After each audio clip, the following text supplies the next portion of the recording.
And now, from beyond our dimension, this is the JeffMara Podcast. Here's Jeff. My guest is Cindy Phillips, who during her near-death-like experience, God spoke to her and warned her, but she didn't listen. Cindy, thank you so much for being my guest today, and welcome. Thank you. Nice to be here. All right, Cindy, besides having an NDE, you've also had at least another paranormal experience. So why don't you start wherever you think is comfortable for you? Okay, well, let me explain first. I was in an accident. I was 15 years old, and I was water skiing, and I looked to my right and saw another boat coming towards me. And I realized within seconds that I was going to have a very, very bad accident. And so, anyway, I tried to really quickly. I decided, well, I've got two choices. I can either hold on to the rope if I held onto the rope, or if I let go. And if I let go, I thought that the engine would probably run over me and kill me. So I decided holding onto the rope would be best. So I just held on, turned my head, closed my eyes, and I woke up 2 weeks later in the hospital, paralyzed from the chest down. I couldn't feel a thing. And that's where my story begins, 15 years old. But anyway, at this time, I was married and was at home. We were going to go to the fair. I know I wrote in the book that it was car races, but it was actually my story. Let me stop you there real quick. Yeah, so sure. You had the accident at 15, but now we're fast forwarding in time. We're fast forwarding to, I was married. Okay, what age is that, about 20, 25? I was in my 20s, 28, 29, okay, something like that. All right. You know, in the early 70s. Okay. Anyway, or late 70s, I'm sorry, early 80s. And I was cleaning house. We were going to go to the fair, and I was cleaning house and all excited about that. And all of a sudden, this voice said, "Don't go to the fair." I mean, loud. I heard it, and I jumped back. It was crazy. I mean, the scariest thing that you had ever. I'm just shaking thinking about it, because it's not something that you expect. So I was looking around. I thought somebody was in my home, and there was nobody there. And so I resumed, tried to get back to cleaning my house. Well, I thought that would be the end of it. It wasn't. It was the beginning. And I heard that voice over and over and over again. Was it a man's voice, or was it like... It was a male voice. It was a male voice, and that's, and it was just these words: "Don't go to the fair." Nothing else. Just don't go to the fair. I'm like, oh, gosh. Well, anyway, so I started thinking, maybe I better not go to the fair. That would be a good idea. But the more I thought about it, I thought, well, how am I going to tell my husband that we can't go to the fair? He's going to think I'm crazy. And, you don't want to appear crazy. So I thought, okay, I'll come up with something. I don't want to go to the fair. Let's go to a movie. Let's do something else. And he got home, and I go into this spiel about don't go to the fair. And he's like, "No, we've already got this planned, blah, blah, blah, blah." I'm like, okay. I thought, okay. Well, it was misting rain outside, and I thought to myself, if I keep my hair from getting wet, everything's going to be okay. So we left and we went to the fair, and I kept my hair under wraps, so to speak, the whole time we were there, and nothing happened. I thought, thank goodness, thank goodness. And my husband finally says, "Well, Cindy, let's go home. I think it's about time we go home." I said, "Yes, please." I was ready. Jeff, I'd been ready from the time I'd gotten there. I was ready to go home. I didn't even want to stay there. And worst time at the fair I'd ever had. But anyway, he said, okay. He said, because I walk on crutches and because of the accident that I'd had, he said, I want you to stand right here over here at the ticket counter and I will pick you up. Well, he was way over here in the parking lot and there was 2 lanes of traffic and there wasn't anything going. It was just dead stop. Everybody was just slowly moving like this. I thought, oh, this could take forever and I want to get home. So I see him and he's parked out here in the front, ready to, to go wherever he is to get me. And I walked across 2 lanes of traffic and then I knew, or I thought I knew, that he saw me and I waved at him and I thought he saw me. So I was walking in front of the truck and he starts coming forward. And I go into this little roll and it's just amazing. I just rolled into this little ball and stopped right like that. And my head sticking out, looking at the rear tire. And his front tire rolls up on my back. This is my back. And he rolls up right there and stops on the lower part of my back, stops right there. And I'm like, oh my God, what do I do? What do I do? So I'm screaming and screaming, but nobody seems to hear me because of all the noises with the fair. It's just all the noises. Well, anyway, I'm screaming and screaming. And finally this man comes running up and he said, Mister, he said, he's pounding on the window and he's knocking and he's going, Mister, he said, you just ran over a lady. And David rolls down the window and he goes, what are you saying? What do you mean? I just rolled over a lady. He said, she's underneath your front tire. You need to back off of her. Well, everybody was all around me by this time and I didn't even know it. But he made everybody back up. I don't know how he did it, but he did. And so David rolls off of me, jumps out of the truck and he goes, oh my God, it's my wife. And you could just hear everybody's like trying to kill her. That's exactly what they thought. Trying to kill her.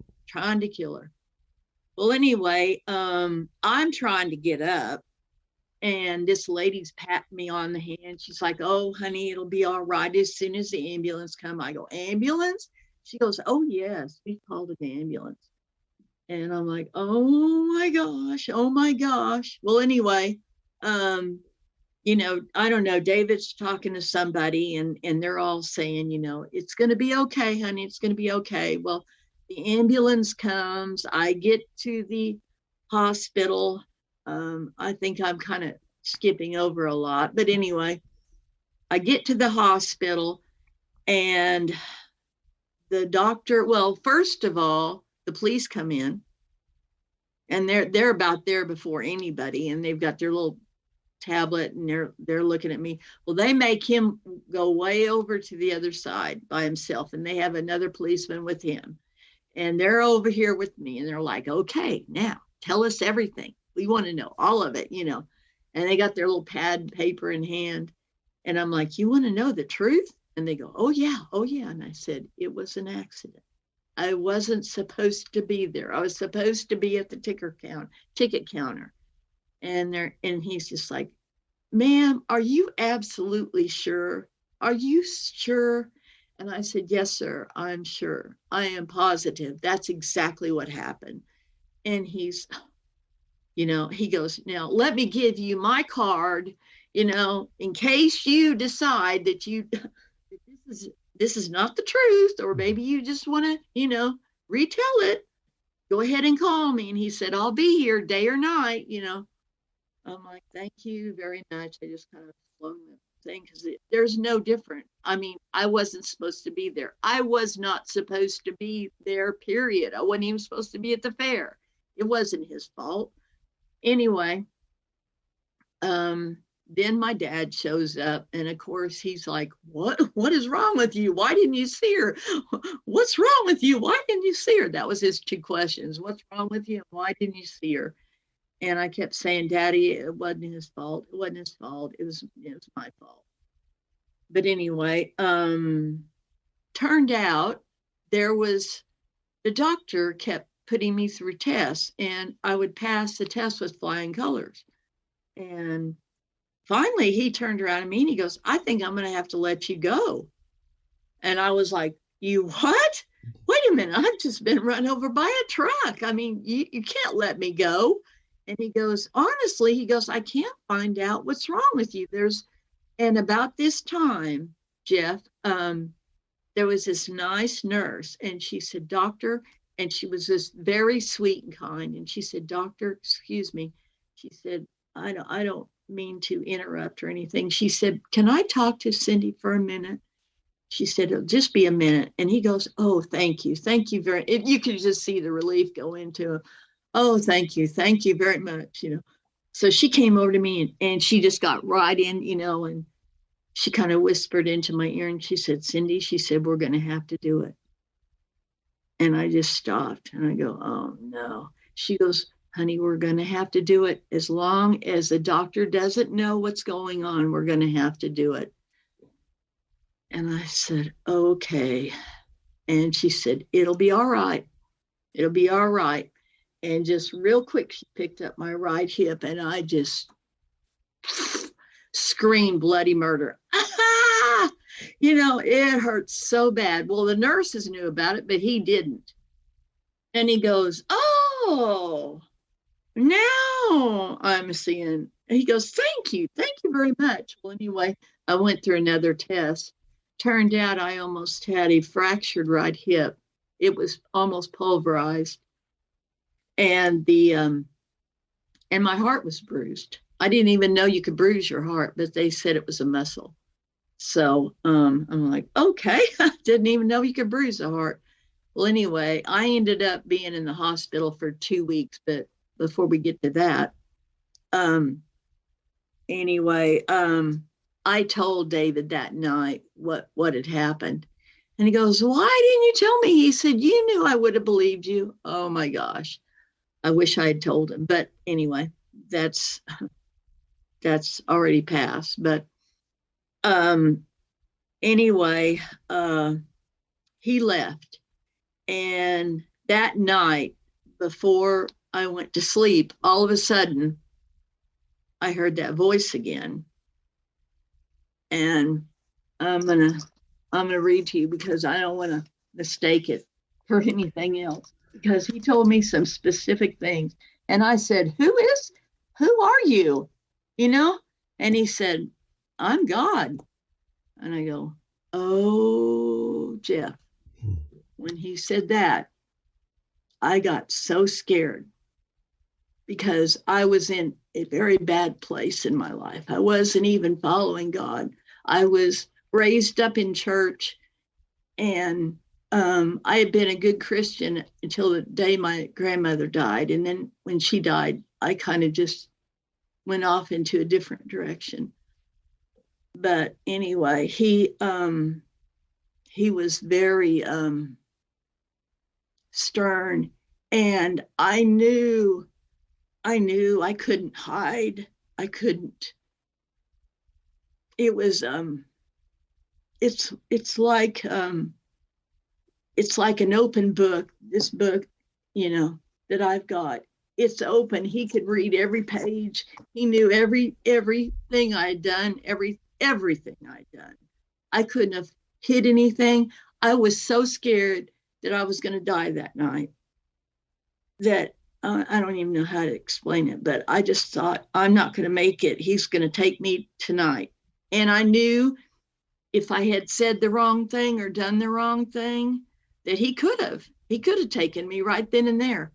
But anyway, I said, but wait a minute. I said, God always told me, not God, but the church always told me that you don't talk to people anymore. And this is what he said. He said, oh, not everything they tell you in church is the truth. The word is the truth, and you must read the word and decide if the church you are going to is telling the truth. I have never stopped talking to my people, and I never will. I tried to prevent you from going to the fair, but you would not listen. So I allowed Satan to run over you with that truck, but not to kill you.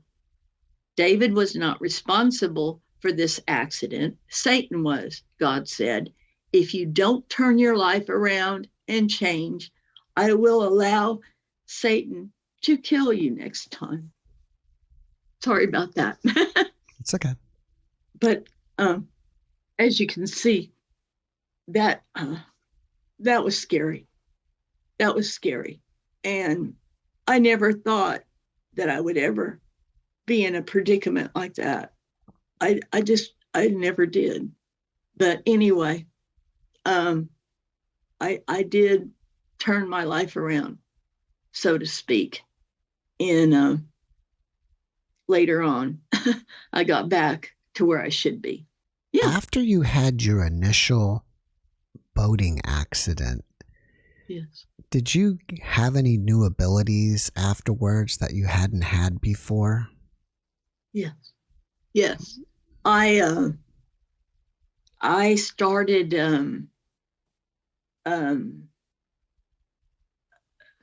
I could look at somebody or hear about somebody, and I would know something that was going to happen to them in the future. I would hear about another person and know that they were going to die in a certain period of time. It was amazing because all of this had never happened to me before. I didn't even know what to think about it. So yeah, I got all kinds of different things. So a lot of times I think I did die. They put me into such heavy drugs that I think that I have forgotten it, or it was lost because of all the drugs. Right. Because I was for 2 weeks, I have no idea where I was, period. I don't know if I was in a coma. I don't know what happened.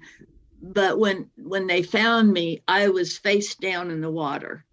And the man that hit me flipped me up and picked me up with the belt like this. And they said that initial hit with the boat didn't help my back, and him picking me up like this didn't help with my back. So that's probably what paralyzed me. You may have had some kind of trip to the other side. If you did, you just don't remember it.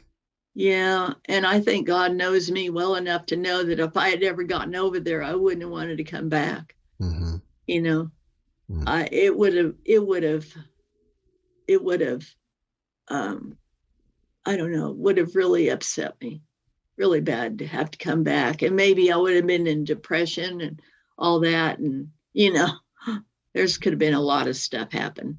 Right. So I think he knew better. All right. So let's fast forward to the next. Yeah. The next one was, this had happened almost right after my accident. I was home. I had just arrived home, and I went to sleep that night, normal. Dad had put my wheelchair by the bed, and I went to sleep, and I went into this dream. And this dream is so in my mind. Anyway, I have never forgotten it since that day. And that was 15, and I'm 69 now. So anyway, I went to sleep, and I woke up. Mr. France next door had called me and said, Cindy, he said, you need to get over here. He said, there's this telephone that's in our backyard. And he said, it's for you. I go, for me? And he goes, yeah. He said, you really need to see this telephone. I said, okay. And interesting to note, in every dream I'm in, I'm always walking. I never have crutches or anything. But anyway, I walked on over to his house, and it was interesting. As I was getting towards his backyard, I noticed his backyard. And Jeff, his backyard was the most beautiful backyard I have ever, I've never seen a backyard like this. Every color was outstanding. It was There was waterfalls. It went on endless. There was no ending to it. It just went on for miles and miles and miles. But there was waterfalls, there were trees, there were plants, and everything, every single blade of grass, every single color was different than anything I've ever seen in this, ever. I've never seen a color like that here. And every blade of grass all by itself was singing. And it was going in a way that each even the drops of water were singing. And I don't know what they were singing, but they were singing. And it was like there was different colors. They were singing. Everything had its own life to it. It was kind of like they were dancing. I don't even know how to explain to you. There is no explaining unless somebody's seen it. You know what I'm saying? And it was the most beautiful. Well, anyway, back to the deal. Well, this was in 1968. In 1968, we didn't have cell phones back then. There was no such thing. There was no such thing as a cordless phone. Well, anyway, I can't get my eyes off of this yard, and their backyard is normally has no trees, no nothing. They had a poodle, and this poodle ran the gamut of their yard. And so there was no even, it was just a rut, along their fence line. Well, anyway, I'm just woo with this backyard, and he's pointing at this phone.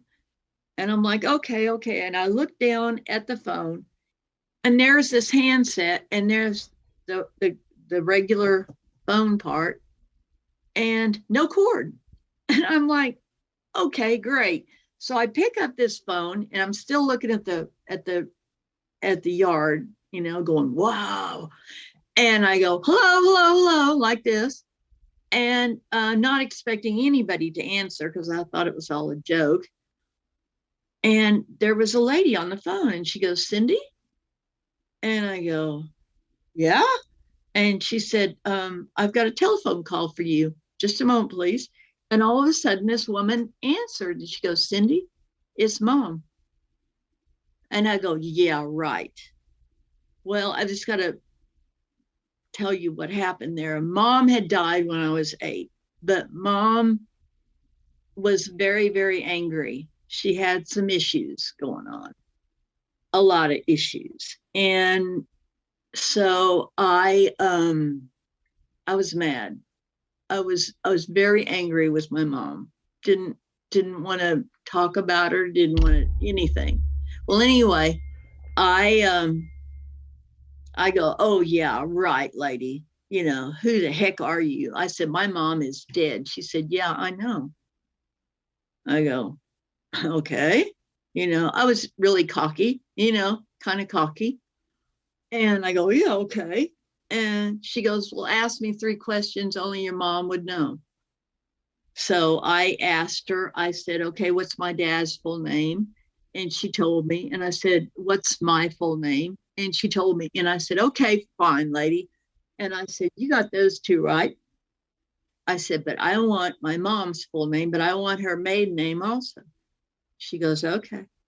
She said, Maddie, Estelle, Scott, Watson, Cindy, it's me. And I go, Mama? She goes, yeah, it's me. And I go, but, and the whole time, Jeff, I'm not taking my eyes off this backyard because it's so beautiful.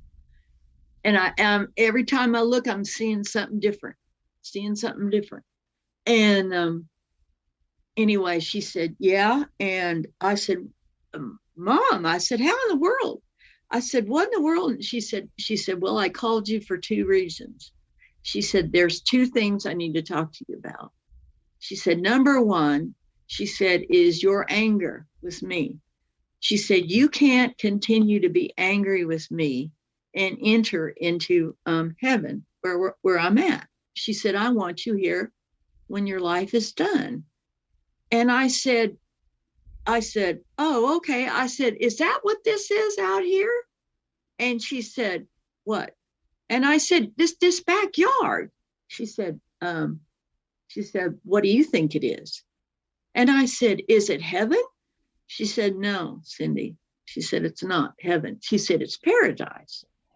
I go, I had never heard of paradise. I didn't even know what paradise was. I said, paradise?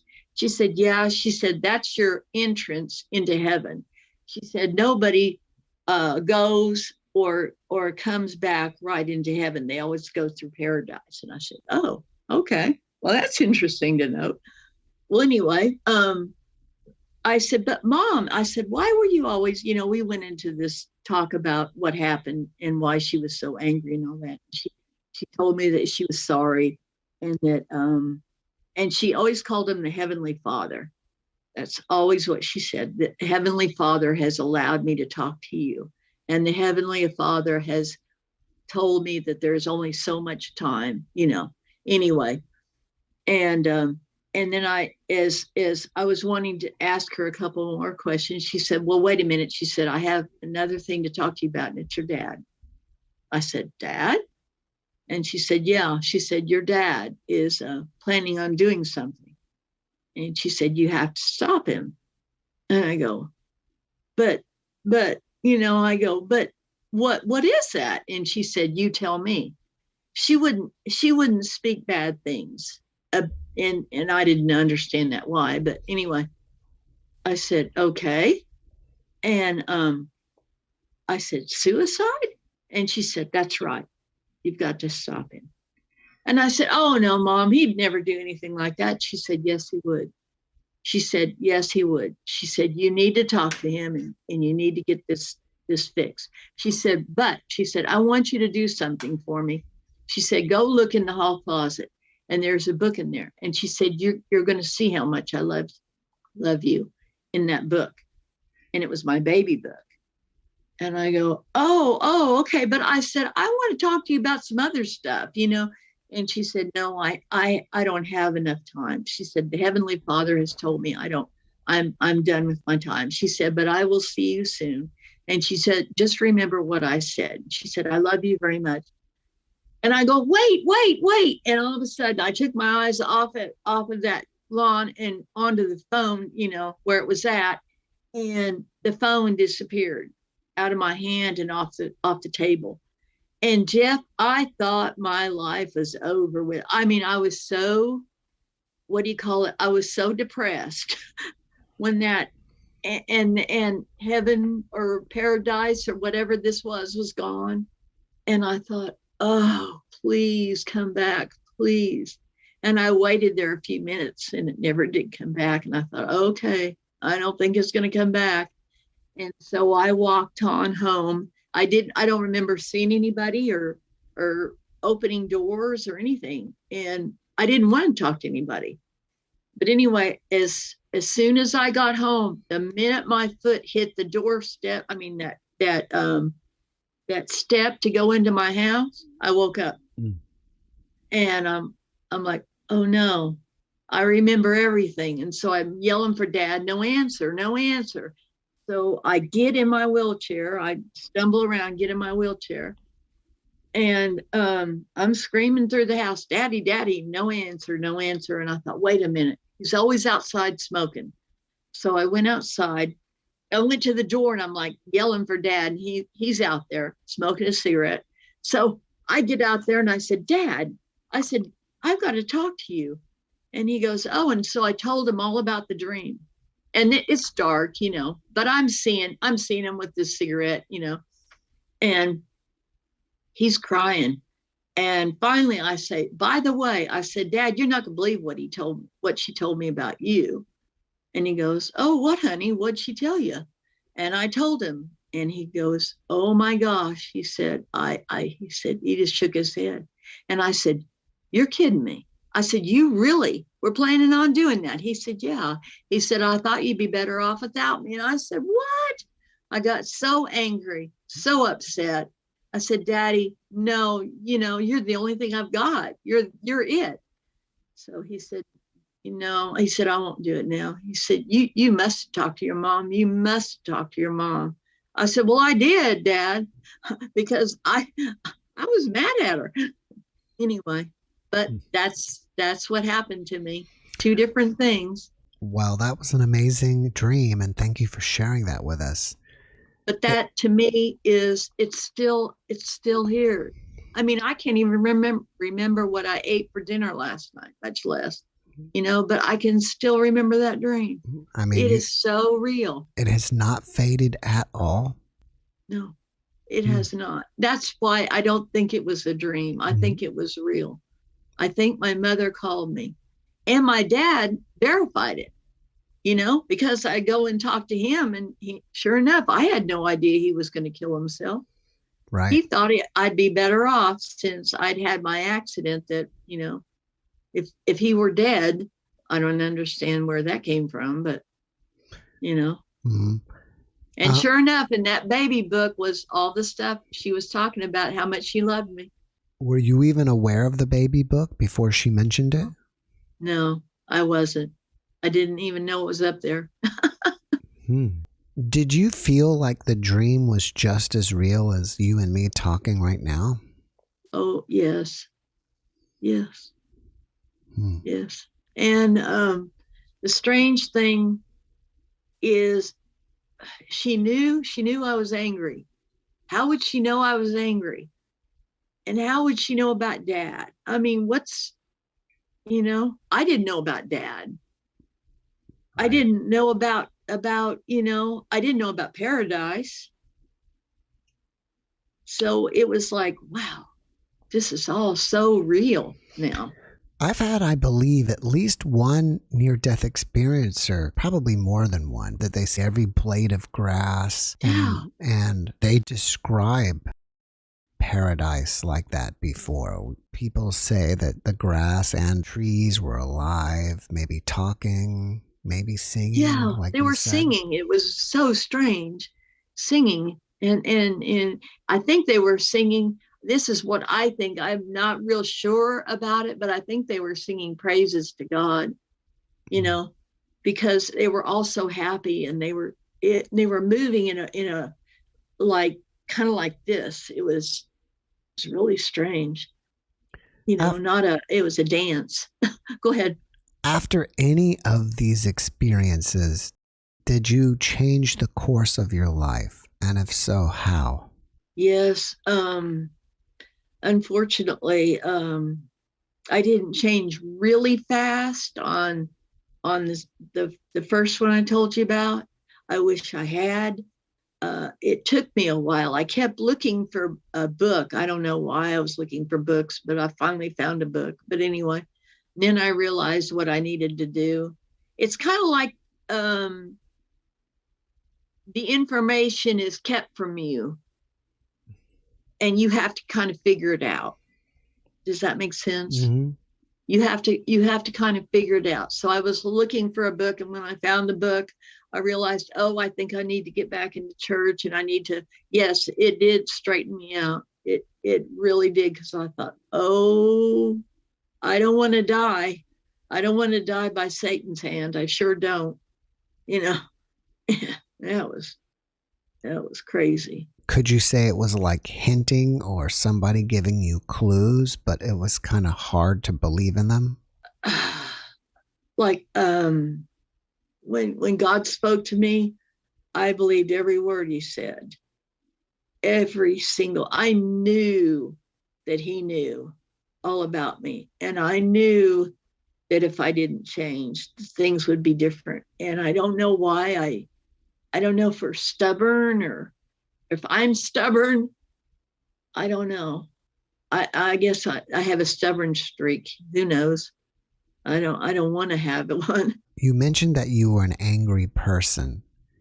Yes. Can you tell us more about that? How angry you were, and what you were angry at, and what you were like? Yes. I was very angry with Mom because of the way she had treated me, and the way there was not a whole lot of good experiences. I don't remember any good experiences. And so that kind of,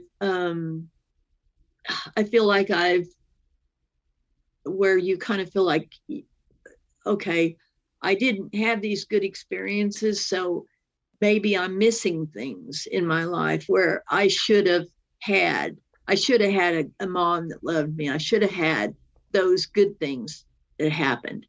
And also, I was angry because my grandmother had died, and I had told her and told God I didn't want her to die. Well, people have to die. They can't live forever. And I don't know why I thought that she could live forever, because she couldn't. And so I was rebellious, and I wasn't doing the right things, and I was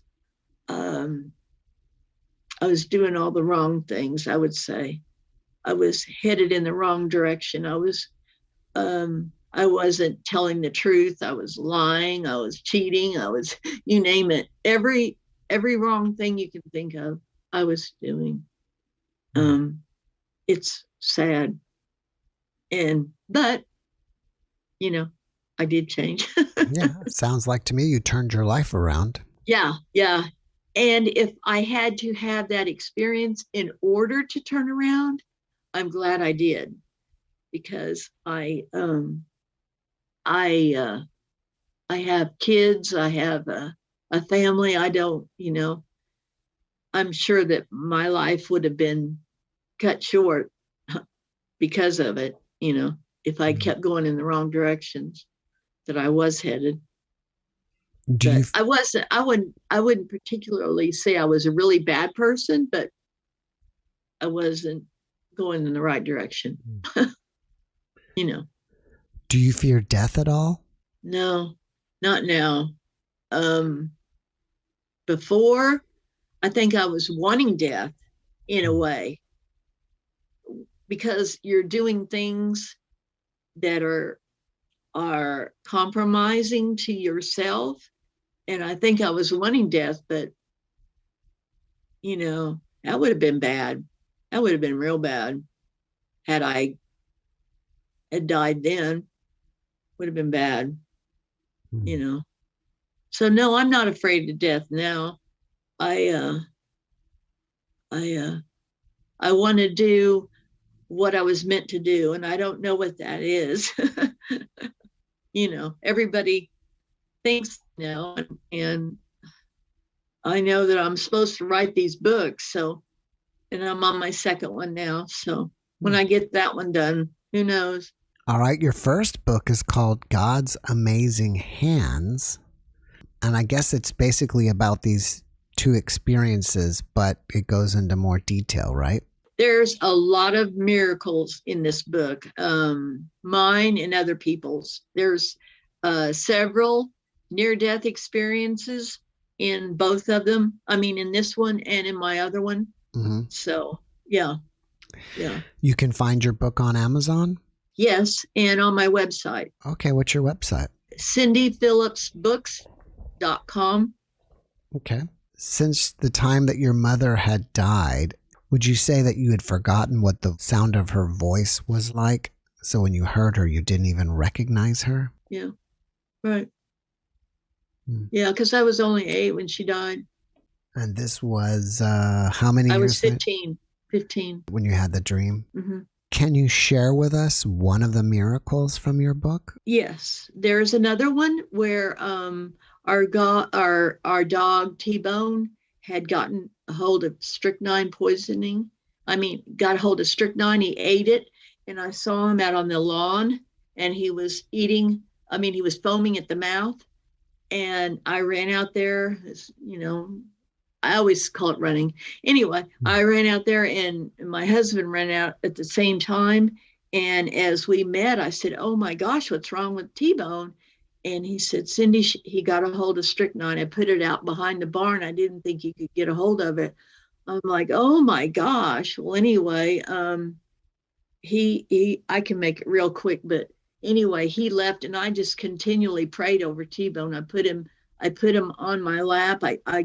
I was sitting down, and I put his head in my lap, and I prayed for that dog like you wouldn't believe. I rebuked every dead thing there was in the world and quoted scripture as much as I could remember and all that stuff. Well, anyway, by the time he drove up, I said, T-Bone will be fine. He goes, what? He goes, but he ate strychnine. I said, take him to the vet. He'll be fine. Well, to make a long story short, T-Bone lived. And the vet said, I don't know how in the world this dog made it. I really don't. They gave him vitamin K because he was bleeding. Every part of his body was bleeding because of the strychnine. But he made it. That's great. That was one of the miracles in the book. After listening to this podcast, people may want to reach out to you and ask you questions or chit chat with you. Are you open to that? And if so, how should they reach you? On my website that I just gave you, my phone number and my email is on there. They can call me or write me on either one. Well, before we finish up, can you leave us with one last positive message? I think that we're all here for a reason. And if it isn't positive, if it isn't coming from your heart and something good, then just don't even say it. Just kind of keep it to yourself. That's kind of my positive message. Well, thank you for that message. And Cindy, thank you for being my guest today. I really appreciate you, and I wish you the best. Well, thank you, Jeff. Thank you, and you have a wonderful day. You too. All right. Bye-bye. Bye-bye. Thanks for watching the JeffMara podcast. I really appreciate you. Another way to show support is through YouTube memberships. And if you do, there are loyalty badges and other perks depending on your level of membership. All you need to do is click the join button underneath the video to find out more. Thank you for your support.